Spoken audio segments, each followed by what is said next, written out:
Hi, this is BB. Um, it's about 6 o'clock on Friday morning. I believe it's the 24th of February. I was thinking of addictions. Maybe because I went to sleep last night also thinking, I will not be branded a drug addict by these people. See, they look for what you're fearful of, what you're ashamed of. My father was completely against drugs, like 100% completely against drugs. He drank like maybe twice a year, on Christmas and New Year. Twice. He was not an alcoholic by any means. By any means, he was not. So, he was very against drugs, and that's one of the things. His family, they're very strict against drugs. And of all things, to be trying to brand me a drug addict is not something that I take very lightly. In fact, I'm very much against that idea. I mean, they can say things about me or try to portray different scenarios, put me in different scenarios, or portray different definitions of what they would like me to be. They'll portray it through me, basically, trying to provoke it, trying to get me to say things, do things, act out in a certain way. By, well, taking away my business. May or may not be coming in my windows or doing stuff to me. This broadcast, whatever it is, electricity, frequencies, electronics, microwaving, spraying. It doesn't matter. Get you to react in certain ways. Because they really are trying to work behind the scenes to get you to portray yourself in certain ways. But beyond that, I was thinking of the addictions. And I was thinking of what they're doing. They're frenzied, hurried, must get it done type of action. That's fueling these people to take such massive advantage of us. Horrendous advantage. What's fueling them is, some of them, I believe, is this adrenochrome. I don't know how true this is. Or something they're getting from our heads, or whatever they're getting from our bodies. And I think they're trying to get it from people who are very adrenaline based, high adrenaline.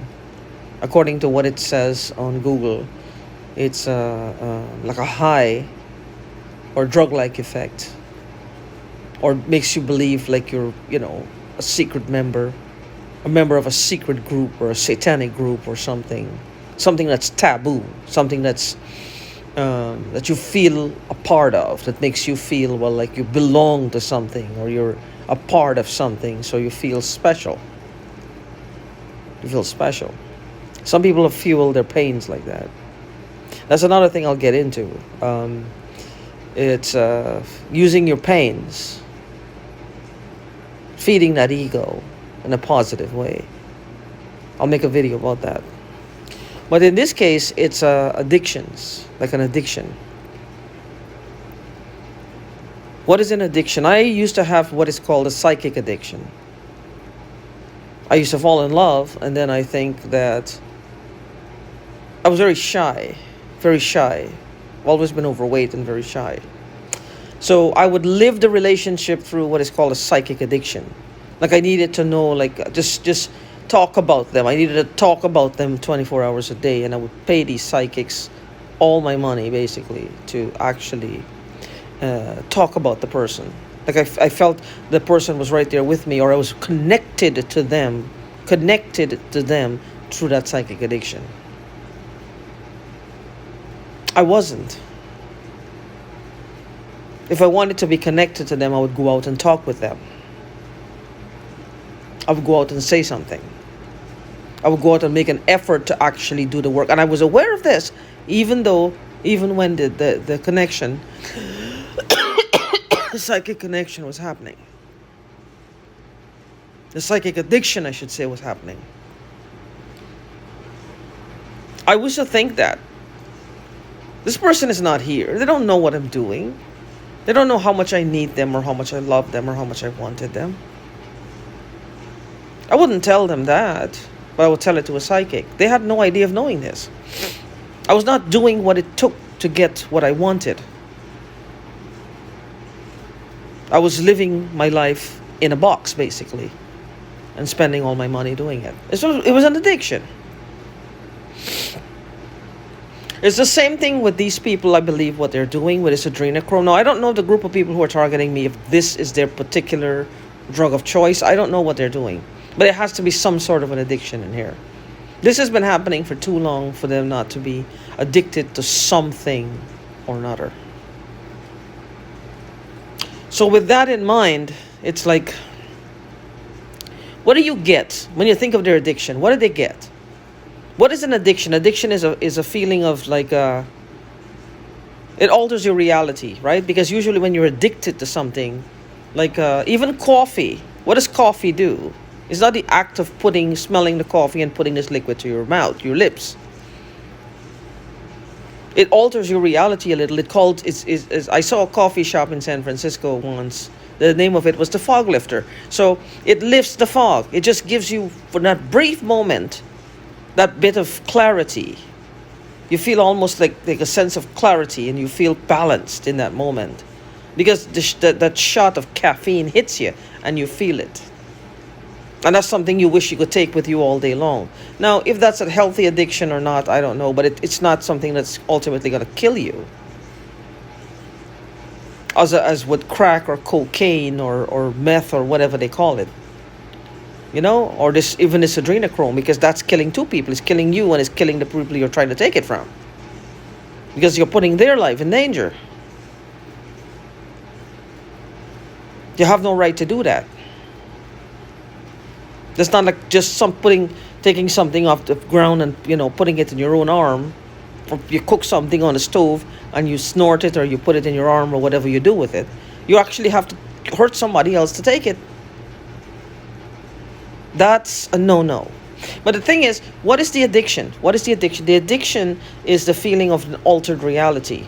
A feeling of like either you're escaping reality or you're succumbing to it in a way where you feel you have control over whatever is happening, or that you're feeling clear enough or foggy enough, or a feeling of just like connected to whatever is it that you're seeking outside of the addiction. There's the addiction, and then there's what you're addicted about, what you're addicted to. The addiction itself is one, but what are you addicted to? I used to be addicted to living the relationship by talking about it. If I had to pay the person, like that, I used to do that. That's how it worked. So, if I found a therapist, I think it would have been better, because they would have given me strict some guidelines on what to do. That it would cause me to pause and think, well, you know what? I need to be more physical in my life. I need to be more on point. I need to be more present with that, taking action steps towards that which I want, instead of just, talking about it and doing things to make me feel connected to it. Even God is spirituality. You don't need to be addicted to anything. All you got to do is pray. All you got to do is feel the clarity. He is like the ultimate fog lifter. His energy is the ultimate fog lifter. You don't need anything else. If there's one drug you need is love. Because with that drug, there's nothing in the world that you can't do. Nothing in the world is hidden from you or is being held back. In one way, shape, or form, you will get your cookies out of life. And you will do so in a healthy way for yourself and those involved. But getting back to what the addiction is the feeling of like you have to feed this connection. It's this connection point. Well, this is what you want. It's right here. This is what you want. And you have this here is like you're not taking goals to get what you want, or you feel like you don't know what to do, or you can't do it, or you shouldn't do it, or you're being held back from doing it, or the person is not allowing you to get close to them, or whatever the case might be. This object of your desire, right? The object of your desire, the object of your fantasy, the object of your hatred, the object of your whatever you're obsessed with in that moment, whatever the obsession is within that moment. Even people who use drugs and they're saying they don't know why they keep using it, they do. There is something they're either trying to get with or trying to avoid. Nobody alters their appearances with drugs. Will alter your appearances and alter your mind for no fucking reason. They're doing it for a reason. It's either they're escaping or they're trying to get close to. The drug is just the freeway that takes you there, the highway that takes you there. The drug is the drug itself, and the effects of the drug is just the cloud that you're riding to get where you are, where you feel is missing from your life, or what you're holding yourself back from achieving. But the point is, you feel like the frenzied, the sweating, the twitching, the glitching, the need, you need to have it. You gotta have it. You gotta have it. It's just like it's a thing. Now think about it. You don't do that just because you feel like a buzz when you take a beer. That don't make no sense. What are you escaping? What is it that's going to be different when you take that drink as of right now? What is it? What is it? Look around you. Nothing will change. Nothing is going to change. It's going to be right exactly where it was 2 minutes after you get high or you get a buzz going. Nothing will change. Nothing dramatic is going to change. You'll still be in the same shithole you were before you take the drink, or you put the needle in your arm, or you put something up your nose. So the frenzied part of it, what causes that? Is it trying to escape something? Are they trying to fix something? Or somebody telling them they can't have something? Are they holding themselves back from it? And this is the only way they can deal with the hold back? What is this about? What is it that they're really after? I believe, this is my opinion, and I'm getting over the psychic addiction. I understand the frenzy. I used to act like if I was an actual junkie, almost, because I every money I had was to just talk to a psychic. I was living my relationship, my non-existent relationship, through a psychic. This is why I chose the path I did, because I try to make people stronger. I'm not a psychic. I read cards. But my job is to make them stronger so they don't need to be dependent when they can be living their life. Even if you want to avoid life, that's fine, but you don't have to pay me to avoid life. So what it means is this frenzied action, this frenzied need for this drug to either escape from what you feel you can't have, or you're unwilling to do the steps to take it. Whatever the goal is, whatever the dream is, whatever you're trying to pursue, whatever you feel like is just beyond your reach.